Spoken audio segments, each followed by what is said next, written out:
नमस्कार। आज हम आप लोगों को संकटा माता की दूसरी कथा सुनाएंगे। एक बूढ़ी अम्मा थी। उनके पति जीवित नहीं थे। उनके एक ही बेटा था, तो वो अपने बेटे को बहुत प्यार करती थी।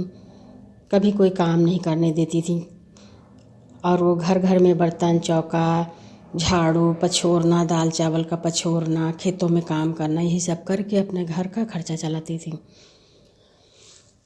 धीरे धीरे उनका बेटा बड़ा हो गया, तो एक दिन बूढ़ी अम्मा कहने लगी कि बेटा तुम भी काम करो, तो हम तुम्हारी शादी कर दें। अब हम बहुत बूढ़े हो गए हैं, हमसे कोई काम धंधा हो नहीं पाता है, तो तुम भी काम करो। तो उसने कभी कोई काम नहीं किया था, तो ये सुन के वो बहुत घबरा जाता था, परेशान हो जाता था। तो उसने अपनी माँ से कहा, माँ आप हमारी शादी कर दीजिए और फिर मैं बाद में काम कर लूँगा। तो अम्मा ने कहा चलो ठीक है, ये शादी के लिए तैयार हो गया है तो इसकी शादी हम कर देते हैं, और जब जिम्मेदारी पड़ेगी तो काम भी कर लेगा। तो अम्मा ने उसकी शादी कर दी। बहू आ गई। अब बहू आ गई तो इधर बूढ़ी अम्मा जब माँ बेटे थे तो अपने ताकत के हिसाब से काम करती थी। किसी दिन नहीं काम कर पाई तो जो भी थोड़ा बहुत मिलता था तो अपने बेटे को दे देती थी, अपना खाली पानी पी करके ही सो जाती थी, या बच्चा कुच्चा जो बचता था खा के सो जाती थी। मगर अब बहू के आने पर तो ऐसा नहीं हो सकता है। तो फिर अपने बेटे से कहने लगी कि देखो बेटा, पहले की बात कुछ और थी, जो भी होता था मैं तुझे दे देती थी और घर का खर्च चल जाता था। मगर अब बहू आ गई है तो कम से कम हम उसको कुछ नहीं कर सकते हैं, तो पेट भर भोजन तो दें। तो बेटे को बात समझ में आई, तो कहने लगी कि ठीक है माँ, मुझे यहाँ तो कुछ समझ में नहीं आ रहा है कि मैं क्या करूँ। यहाँ सब मेरे साथी हैं, सब खेलते हैं, क्योंकि उसके साथ के जो बच्चे थे वो तो बड़े हो गए थे, उनकी शादियाँ हो गई थी, बच्चे हो गए थे, मगर अब ये जो था तो अपने से छोटों के साथ में खेलने लगा था। तो उसके तो साथी थे ही, तो उसने यही कहा कि मेरे तो यहाँ पर बहुत से साथी हैं और मैं काम नहीं कर पाऊँगा, मैं परदेश जाऊँगा, वहीं काम करूँगा। तो बूढ़ी अम्मा ने कहा ठीक है। फिर वो भाई सास और बहू उसको छोड़ने के लिए जाने लगी। तो जब तक भाई दूर तक छोड़ने गई और जब तक वो दिखता रहा तब तक देखती रही काफ़ी दूर तक से, और जब आंखों से ओझल हो गया तो बेचारी रो करके चली आई दुखी मन से, और बहू भी चली आई। और बूढ़ी अम्मा यही सोच रही थी कि अगर हमारे पास भी धन दौलत होती तो हम अपने बेटे को परदेश कभी नहीं भेजते, और बड़े दुखी होकर के घर आ रही थी। उधर बहू भी बहुत दुखी थी। तो उसने देखा रास्ते में एक नीम का पेड़ है, तो नीम के पेड़ के नीचे जो गल्ले नहीं होते नीम के पेड़ में निकलते हैं, उसको उसने बटोर लिया और ला करके अपने आंगन में डाल दिया, पानी डाल दिया। तो रोज़ पानी से सींचती थी। धीरे धीरे देखा कि एक पेड़ बन गया। तो जो नीम का पेड़ होता है साल डेढ़ साल में बहुत बड़ा हो जाता है, अच्छा सा पेड़ हो जाता है। तो एक दिन वो अपनी सास से कहने लगी कि अम्मा, जब आपके भैया गए थे परदेश तो हम दोनों लोग छोड़ने गए थे, और वापस जब लौटे थे तभी तो हम ये नीम के गल्ले लाए थे। तो देखो ना कितना बड़ा पेड़ हो गया है, और आपके भैया की तो आज तक कोई खबर ही नहीं है। अब तो अम्मा को बड़ा दुख हुआ कि अरे मेरी बहू बात तो सही कह रही है, अब मैं क्या करूं, कहाँ से उसकी खबर लाऊं, और मेरे पास तो कुछ भी नहीं है, धन भी नहीं है, और ना ही मैं पढ़ी लिखी हूँ। और इतना सोच सोच इतनी परेशान हो गई, और कहने लगी कि अगर हम इसको नहीं ढूंढ पाएंगे, अपने बेटे का पता नहीं लगा पाएंगे, तो मेरी बहू आज उसने हमसे प्यार से पूछा है, कल इसी बात पे झगड़ा करेगी। और इतना परेशान हो गई कि गंगा के किनारे जा करके एकांत में बैठ के खूब बिलख बिलख कर रोने लगी। तो शुक्र का दिन था और संकटा माता का फेरा निकला था। तो माँ ने देखा कि इतने सुनसान जगह पे ये बूढ़ा बैठ के क्यों रो रही हैं। तो माँ ने भी एक बूढ़ी औरत का वेश बना लिया और कहा, अरे बहन तुम यहाँ बैठ के क्यों रो रही हो, क्या हो गया है।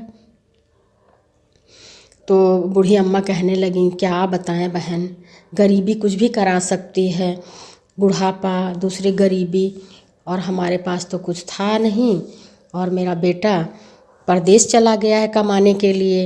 अब साल डेढ़ साल हो गए हैं, उसने अपनी कोई खबर ही नहीं दी है। आज हमारी बहू ने हमसे यही कहा कि माँ आज तक आप उसने कोई खबर नहीं दी है।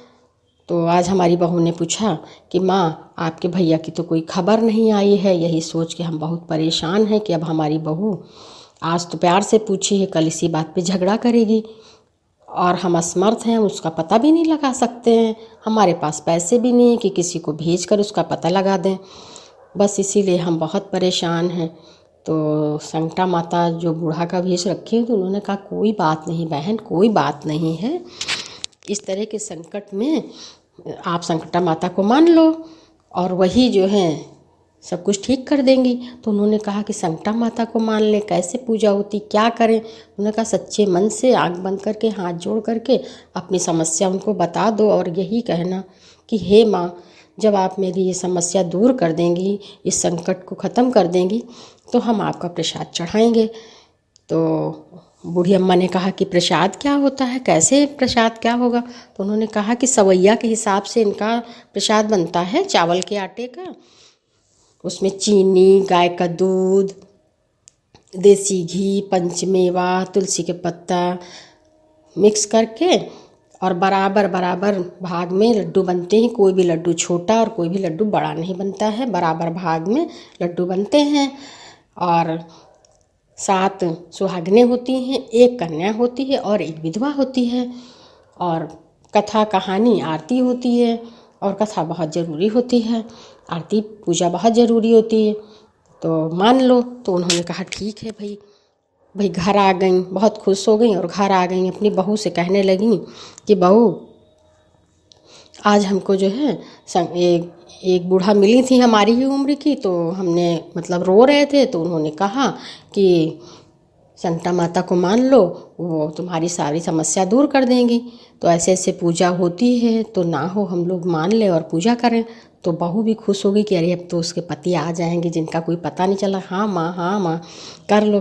तो उन्होंने कहा कि अब समस्या तो यही है कि जो ये 9 लोगों का पूजा की सामग्री कैसे हम एकत्र करेंगे, इतना चावल और खोया घी सब कैसे होगा। तो बहू ने कहा अरे माँ चावल तो रखे हुए हैं, हम लोग कुछ नहीं बनाएंगे खाएंगे और उसी का जो है पीस लेंगे, उसको पीस लेंगे। बस रही दूध और खोए की बात रही, तो आप उस घर में काम करने जाइएगा जहाँ पर दूध खोया मिलता हो, और बदले में आप कुछ नहीं लेना, दूध और खोया ले लेना और चीनी रखी है थोड़ी सी।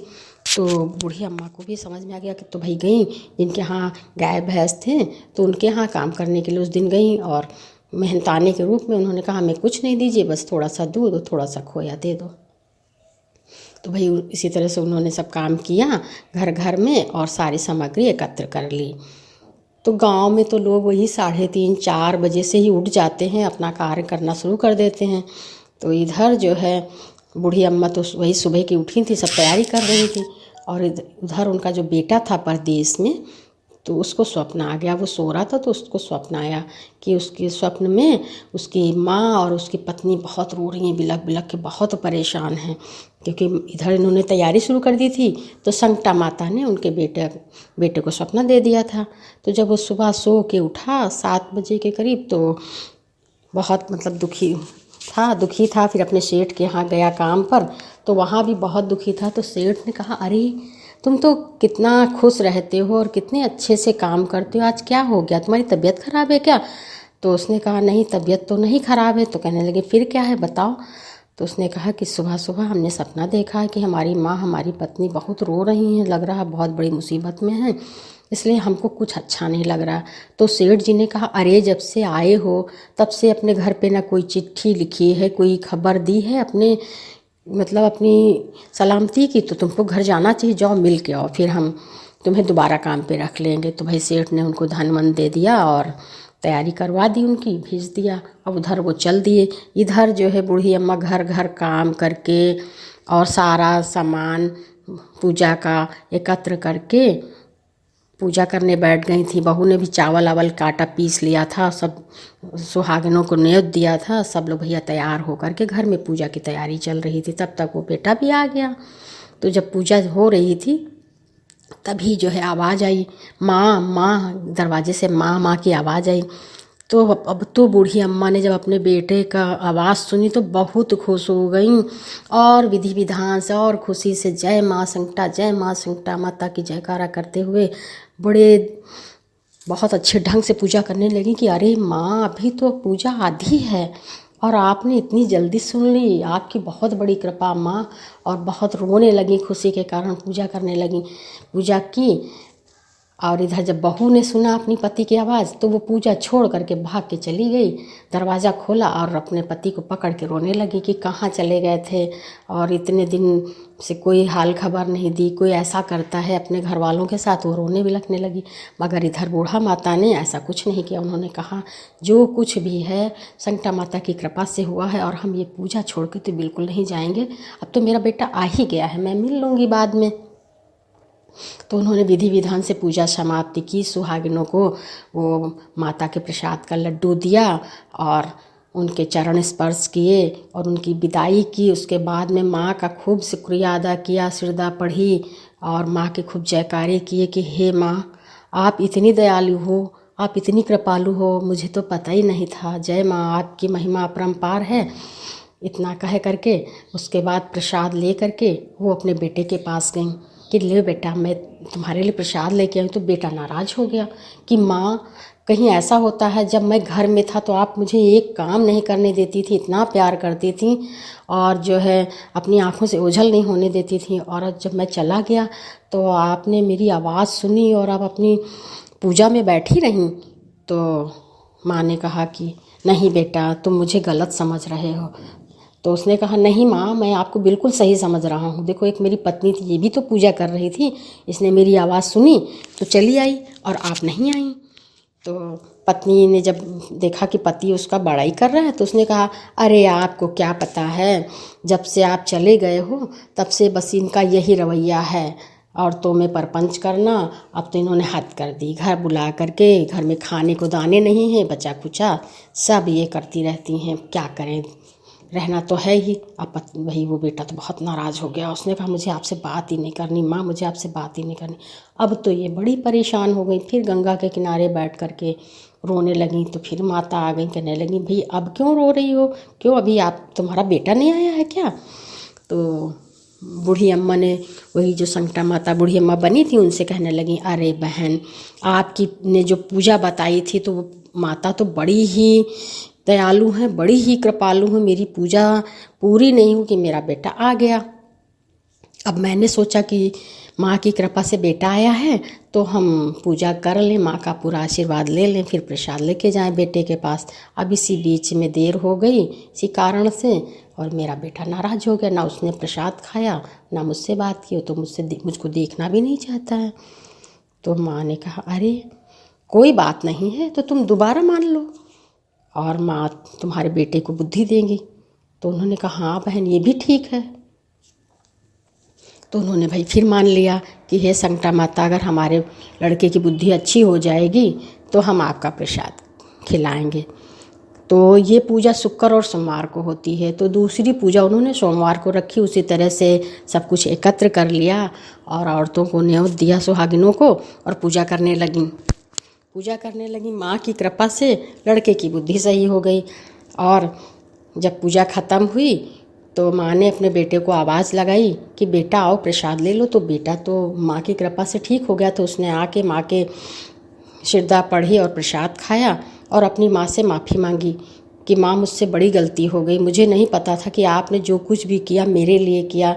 ये तो आपकी बहू ने मुझे भड़का दिया और मैंने आपसे अपशब्द कहे, ऐसा गलत किया, मुझे माफ़ कर दीजिए। तो बूढ़ी माता ने अपने बेटे को माफ़ कर दिया और कहा मैं तो नाराज़ ही नहीं थी, मुझे तो पता था कि तुम सब बच्चे हो। तो जिस तरह से इस तरह से सब लोग खुशी से रहने लगे। बहू, बेटे और सास सब आराम से रहने लगे और बेटा भी वहीं काम करने लगा, अपने आसपास में प्रदेश नहीं गया। तो माँ की कृपा से उनके घर में धन भी आया और बेटे की सद्बुद्धि भी हुई, बहू भी अच्छी हो गई। तो जिस तरह से माँ ने बूढ़ी अम्मा के दुख हरे, उनके बेटों को सद्बुद्धि दी, उनकी बहू को सद्बुद्धि दी, उसी तरह से कथा सुनने वाले हमारे भाई बहन का जो भी दुख दर्द हो माँ दूर करें। अपनी कृपा दिखाएं, अपनी कृपा दर्शाएं। बोलो संकटा मैया की जय। अगर आपको हमारी ये कथा अच्छी लगी है तो हमारे इस वीडियो को लाइक करें, हमारे इस चैनल को सब्सक्राइब करें। जय श्री कृष्णा। राधे राधे।